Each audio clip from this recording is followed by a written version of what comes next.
Salut la Bulls Nation, bienvenue sur French Bulls TV où on va revenir sur ce back-to-back en Californie de la part des Bulls qui s'est plutôt pas mal passé et le road trip dans son ensemble s'est plutôt bien déroulé. Quand tu repars d'un trip à l'ouest avec 2 victoires, une défaite, c'est pas mal du tout. Donc on va développer ça, on avait déjà parlé de Portland dans la dernière vidéo, donc ensuite on s'est rendu à Los Angeles avec dimanche à 21h30 une affiche face aux Lakers avait tout d'une affiche assez intéressante, mine de rien, parce que les deux équipes sont sur des dynamiques positives, euh, avec des bonnes séries de victoires, des défenses qui sont de plus en plus hermétiques, deux équipes qui, qui sont en lutte pour se placer le mieux possible dans le play-in, voire peut-être même un peu plus dans le cas des Lakers, parce que c'est tellement serré à l'ouest qu'une victoire ou une défaite, tu montes ou tu grimpes ou tu descends de 4 places. Donc voilà, c'était une affiche intéressante avec un Anthony Davis qui était extrêmement productif sur les derniers matchs. Et en plus, LeBron James avait décidé de faire son retour sur ce match-là, un mois après sa blessure au pied. Euh, de notre côté, on récupérait DeRozan, donc c'était pas si mal. Ça donnait encore plus d'ampleur à cette affiche, vraiment sympa. Et puis bon, c'est toujours un match assez particulier quand les Bulls se déplacent chez les Lakers. Donc voilà, pour un dimanche soir, c'était plutôt fun. Et puis en plus, ça a donné un match assez équilibré au départ, même si on a balancé un peu des briques de loin avant d'attaquer le cercle avec plus d'énergie et de voir que ça marchait. Donc on a continué de faire ça, notamment Zach LaVine qui a enchaîné les bons drives. Et comme c'est arrivé parfois sur les derniers matchs, euh, quand l'attaque commence un petit peu à, à à avoir un peu des ratés, à pas être trop sûr de ce qu'elle fait, balle à Zach LaVine qui attaque le cercle à fond.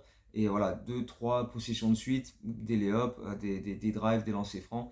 Et tout de suite, après, ça se remet un peu plus en place. Ça permet aussi de créer un petit peu de spacing, parce que comme il continue d'attaquer le cercle, les défenses adverses se resserrent sur lui, ressort la balle, boum, shoot ouvert à 3 points. Kobe White qui en a mis 2 dans la fin du premier quart-temps, et qui a aussi mis un bon flotteur avec la planche dans les dernières secondes de ce premier quart-temps. Donc ça nous a permis de, de, de prendre un petit peu l'ascendant. Et comme sur le match d'avant à Portland, le banc a été très productif. Donc on a parlé de Kobe White déjà, mais défensivement, avec notamment Drummond, on a provoqué des pertes de balles, on a provoqué des passages en force, il y a eu des interceptions, on a mis du physique. Drummond voilà, était vraiment présent sous les deux cercles pour les hustle plays, prendre des rebonds offensifs. Il a mis 2 claquettes par-dessus Anthony Davis. Ayo a claqué 2 paniers à 3 points de suite sur des transitions. Donc voilà, le banc a été actif, productif. Ça a permis aux Bulls de vraiment creuser l'écart dans le milieu du deuxième quart-temps, où on a pris jusqu'à 20 points d'avance en déroulant, voilà, en mettant beaucoup de rythme, en provoquant des erreurs chez l'adversaire, et tout de suite on filait en transition. Donc ça a été extrêmement intéressant à suivre. Quand je crois qu'on a mis pratiquement 2 points par transition, ce qui est absolument énorme, quoi. C'est en gros, on volait le ballon et à chaque fois on allait mettre un lay-up derrière, quoi. C'était assez fou sur ce match-là. Et puis il y a eu quelques faits de jeu sur la fin du deuxième quart-temps, notamment LeBron James qui rentre en jeu et qui tout de suite fluidifie un peu plus le jeu des Lakers, parce que jusqu'ici ils avaient quand même un peu de mal, ils perdaient des ballons, il n'y avait pas beaucoup de bons shoots. Il est rentré, il a offert 2-3 bons caviars à droite à gauche, notamment un gros cut de Troy Brown Jr., l'ancien Bulls, qui a aussi claqué pas mal de 3 points sur ce match-là. Et puis, juste avant la pause, je crois qu'il restait 1 minute avant la mi-temps, il y a cette exclusion de Vucevic pour 2 fautes techniques. Alors au départ, il fait une faute sur le LeBron James qui partait au cercle. Et il râle parce que selon lui, il n'y a pas faute, mais bon, oui, il y a faute. Il râle, il prend une technique et il marmonne un truc dans sa barbe, et il prend une deuxième technique dans la foulée. Donc il est envoyé au vestiaire, on le reverra plus du match. Et j'ai beaucoup aimé la justification ironique de Donovan après le match en conférence de presse. Il dit je comprends pas comment les arbitres ont pu lui donner une deuxième technique alors qu'il parlait en serbe. Ils savent pas du tout ce qu'il a dit. Ça se trouve, il les invitait à dîner après le match, mais voilà. Donc c'était assez drôle et ironique. Toujours est-il que voilà, ça a débuté quelques faits de jeu qui n'étaient pas à notre avantage et qui ont relancé les Lakers avant la pause parce qu'on est passé de plus 20 à plus 8. Et là, tu te dis, ça sent un petit peu le piège quand même parce que bah, on était, on était bien dans ce match, on avait du rythme. Et puis là, les Lakers ont eu pas mal de lancers francs, ça a cassé un peu notre rythme. Il n'y a plus Vucevic. Comment ça va se passer pour la suite? Et en fait, mieux que simplement résister, on a remis les bouchées doubles, on a foncé. Patrick Beverley qui met 5 points d'entrée au début du troisième quart-temps. Euh, Caruso qui est présent aussi. Grosse défense, grosse défense pour, encore une fois, provoquer des pertes de balles, accélérer en transition, remettre beaucoup de rythme et replacer un run. Et en fait, la suite du match du milieu du troisième quart-temps jusqu'à à peu près presque jusqu'à la fin de match, c'était des runs dans tous les sens. Les Lakers qui revenaient à une dizaine de points, voire à 8 points. Et puis les Bulls qui reprenaient 15, 16, 18, 20 points d'avance. Et puis les Lakers qui revenaient un peu. Et les Bulls qui reprenaient leur avance. Les Lakers qui refont des hustle play pour revenir. Et on reprend de l'avance. Donc c'était un peu comme ça tout le long sur la fin de match. Après, bon, Anthony Davis a commis sa cinquième faute. DeRozan a mis 2 paniers à 3 points au début du quatrième quart-temps. Imité par Kobe White, Derrick Jones Jr. On a repris 21 points d'avance dans le milieu du quatrième quart. Et encore une fois, Los Angeles revient, des hustle play, un 8-0 rapide, des paniers en transition. Mais après, bah voilà, le chrono a joué en notre faveur. Et puis surtout, derrière, il y a eu 2 daggers avec Zach LaVine qui met un 3 points pratiquement du logo. Il était allez, ju- juste, juste avant le logo. Donc il était à peu près 10 mètres. 3 points, boom, direct. Et là, ça les a bien calmés. Et puis, bah, à l'entame de la dernière minute, Patrick Beverley qui drive, qui fait un spin move et une feinte sur LeBron James avant de lui mettre un shoot sur la tronche et de lui faire le signe qu'il est trop petit. Et ça, c'était juste génial. Euh, donc ouais, c'était le move de la soirée, hein.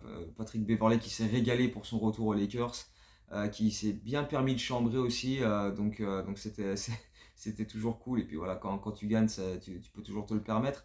Au final, les Bulls gagnent 118-108 avec 54% d'adresse au shoot, 45,2% à 3 points, 32 passes décisives sur 47 paniers inscrits, dont 10 passes décisives pour DeMar DeRozan qui a pas forcément briller plus que ça dans ce match-là. C'est pas comme l'année dernière où il les avait cartonnés.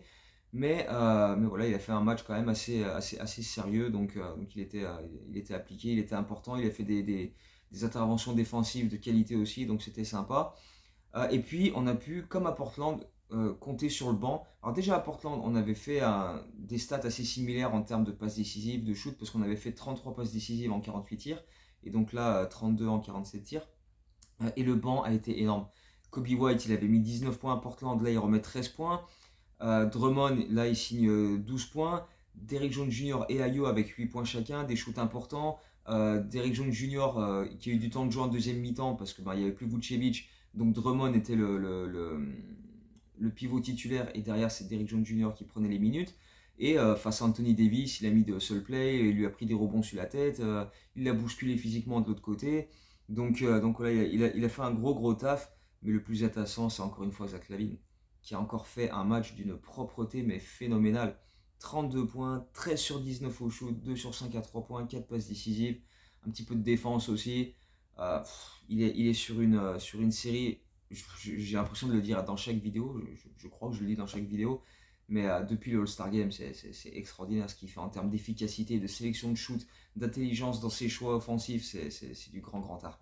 Euh, et, et voilà, ce qui est bien aussi dans cette victoire, c'est qu'on a dû faire face à pas mal d'adversités. Encore une fois, voilà, Vucevic absent, des comebacks en veux-tu en voilà de la part des Lakers qui ont été combatifs tout le long, mais à aucun moment on a paniqué.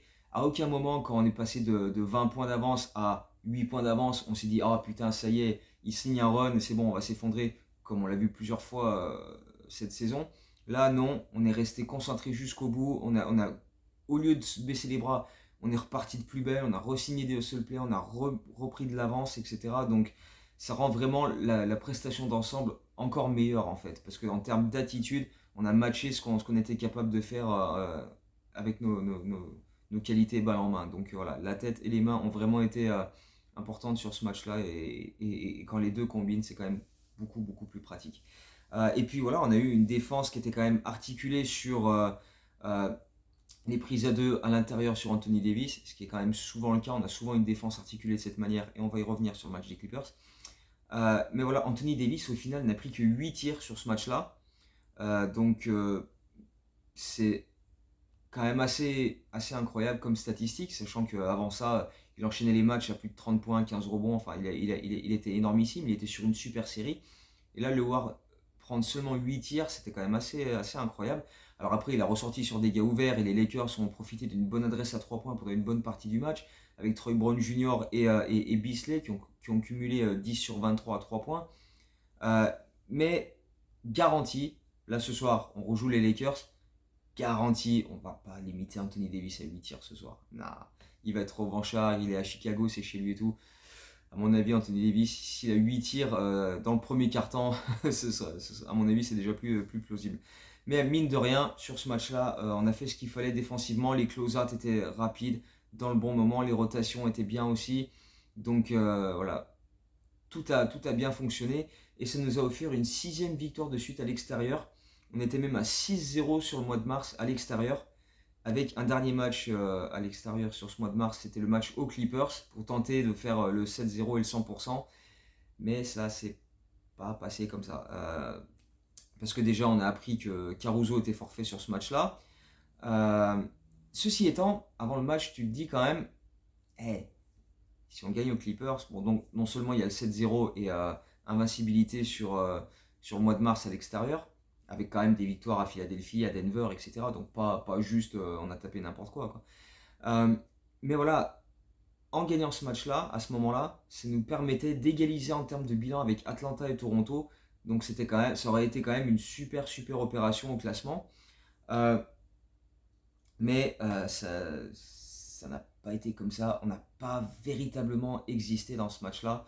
La faute à des Clippers qui ont affiché une super circulation de balles tout le long du match, qui ont vraiment multiplié les passes à droite à gauche pour attendre que les Bulls fassent des erreurs dans les rotations pour punir avec des shoots euh, avec une super adresse. Hein. On va revenir sur leur adresse, mais voilà, ils ont été capables de bien faire circuler la balle, hausser le rythme et pousser les Bulls à l'erreur pour vraiment nous faire mal.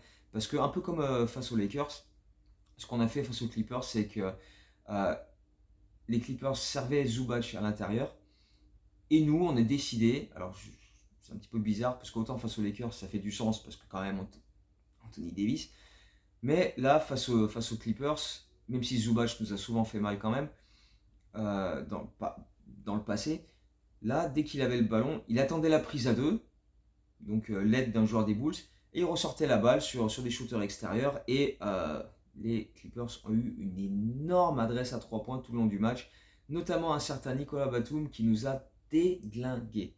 Il a rentré, je crois, ses 6 premiers shoots à 3 points dans ce match. Je crois qu'il était à 6 sur 6 à la mi-temps. Il a fini à 8 sur 10 à 3 points. Il nous a mis une misère, mais phénoménale. Il n'était pas le seul, hein, mais ça s'est plus vu en particulier euh, parce que c'était lui et parce que tu avais l'impression qu'il en ratait absolument aucun. Mais voilà, ça nous a mis dans le pétrin, ça nous a mis tout de suite en retard au score, quoi, parce que dès qu'ils enchaînaient les 3 points et nous, on avait un peu plus de difficulté à les rentrer, c'était compliqué. Donc on avait du mal à mettre notre jeu en place offensivement et on n'avait pas particulièrement d'adresse extérieure, mais eux, ils claquaient des 3 points dans tous les sens. Et ils mettaient un rythme qu'on n'a jamais réussi à matcher et qu'on n'a jamais réussi à imposer de notre côté. Donc on a véritablement souffert parce que défensivement, les Clippers étaient très actifs, très attentifs. Westbrook avec ses mains actives, il a provoqué des balles perdues, il a volé des ballons, il allait mettre des lay-ups en transition. Kawhi aussi. Enfin bref, les Clippers défensivement étaient vraiment bien en place, très actifs. Ils ont beaucoup perturbé notre jeu offensif. On a perdu beaucoup de ballons dans la première mi-temps qui ont offert beaucoup de paniers en transition aux Clippers. Donc entre leur transition plus leur adresse à 3 points, ça commençait à faire beaucoup. On a shooté avec des bons pourcentages, mine de rien, sur ce match-là. Hein. On était à plus de 50%, etc. Mais euh, c'était surtout parce que voilà, Zach LaVine a signé beaucoup de paniers en pénétration. Vucevic a été solide à l'intérieur, il a mis beaucoup de points avec des bons pourcentages. Il finit Il faudrait que je retrouve le box score de ce match-là, mais il me semble qu'il est à 9 sur 13, Vucevic, sur le match. Ouais, 9 sur 13 au shoot, Zach LaVine est à 8 sur 14, DeMar DeRozan est à 8 sur 16, Patrick Williams à 7 sur 8, il a été très actif et agressif sur ce match-là, j'ai beaucoup aimé ce qu'il a proposé offensivement, il y a eu des cuts, il y a eu des shoots à 3 points, il y a eu des drives, donc c'était vraiment intéressant de sa part, il a fait un match plutôt correct. Le problème c'est qu'au contraire des matchs à Portland et aux Lakers, le banc a été beaucoup trop, euh, je ne vais pas dire faible, mais ils étaient beaucoup moins inspirés. Beaucoup moins inspirés, beaucoup moins d'adresse. Kobe White, 7 points à 3 sur 8. Et même en défense, il était pas là du tout. Ayo, 0 points, 0 sur 5 au shoot. Et lui, alors en défense, totalement à la rue. Derrick Jones Jr., 3 points. Même si lui, on l'a un peu plus vu en défense quand même. Il a fait des bonnes rotations, des bons contests au cercle. Drummond a alterné le bon et le moins bon. Il finit avec 11 points, 8 rebonds, dont 3 rebonds offensifs. Mais voilà, au global, le banc n'a pas eu le même impact que sur les matchs précédents. Et tout de suite, ben, on le ressent, quoi.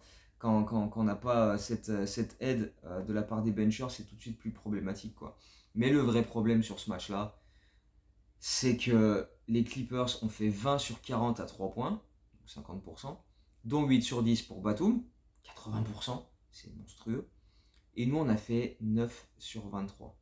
Alors, c'est pas dégueulasse en termes de pourcentage, hein, c'est 39%, mais en termes de volume, je ne peux pas tenir la comparaison. Les Clippers ont mis 20 paniers à 3 points, ça fait 60 points. Nous, on a mis 9 paniers à 3 points, ça fait 27 points. Donc, il y a 33 points d'écart sur les shoots à 3 points. Tu peux pas t'en sortir comme ça. Même avec une défense exceptionnelle, il faudrait vraiment un miracle pour s'en sortir.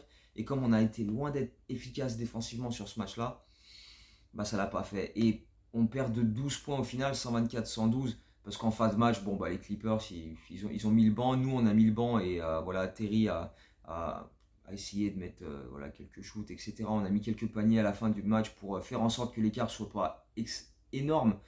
Mais honnêtement, voilà, on perd 12 points, mais on aurait dû le perdre de 20 à 25 points. Parce que les Clippers nous ont surjoué, tout simplement. Beaucoup plus d'adresse extérieure, une défense beaucoup plus solide pour nous faire provoquer des erreurs à nous, donc il n'y avait pas photo. Il y avait pas photo.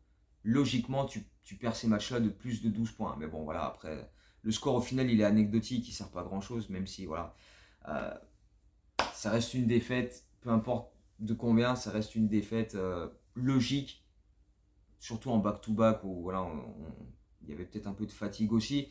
Mais de toute façon, les Clippers étaient au-dessus et avant le match, même si tu te disais une victoire serait vraiment cool parce que tu pouvais revenir sur Atlanta et Toronto, mais c'était quand même. Tu penchais plus vers une victoire des Clippers quand même parce que tu savais que ça allait être compliqué, quoi. C'est une équipe qui est rodée défensivement et puis quand ils shootent à une telle adresse et un tel volume à 3 points, bah, tu peux difficilement les emmerder. En tout cas, nous, on n'a pas les armes pour les contrer et les freiner plus que ça. Donc voilà.